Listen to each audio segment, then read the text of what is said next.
আরে না না, এটা কোনো বিয়ের কনের গাছকৌটো নয়, এটা হচ্ছে আমার মার বিয়ের সময়ের গাছকৌটো। তাই ভাবলাম এই পুরনো গাছকৌটোটাকে আজকে নতুন করে দেওয়া যাক।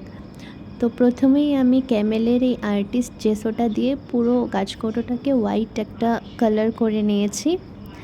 তারপর আমি রেখে দিয়েছিলাম একদিনের জন্য যাতে ভালো করে এটা শুকিয়ে যায়। তারপর এখানে আমি ক্যামেলের এই 4টে ফেব্রিক কালার নিয়েছি, এটা দিয়েই আমি মিক্স করে পুরো গাছকৌটোটা কালার করে দেব।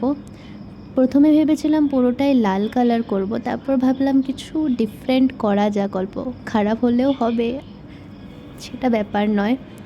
তো এখানে কালারটা পুরো করার পরে আমি কলকা করে নিচ্ছি রেড কালার দিয়ে। ইয়েলোর ওপরে রেড কালার দিয়ে কলকা করেছি, আর রেডের ওপরে আমি আগে হোয়াইট কালার দিয়ে কলকা করেছিলাম, তারপর সেটা ভালো না লাগায় আবার এই গোল্ডেন কালারটা দিয়ে ভালো করে আবারও সেই হোয়াইটের ওপরে কলকা করে নিই।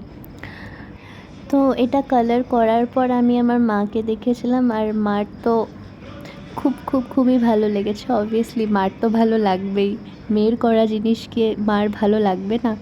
তো আমার মার তো খুব পছন্দ হয়েছে। আর তোমাদের কেমন লাগলো এই গাছকৌটাটা আমাকে কমেন্টে অবশ্যই জানিও।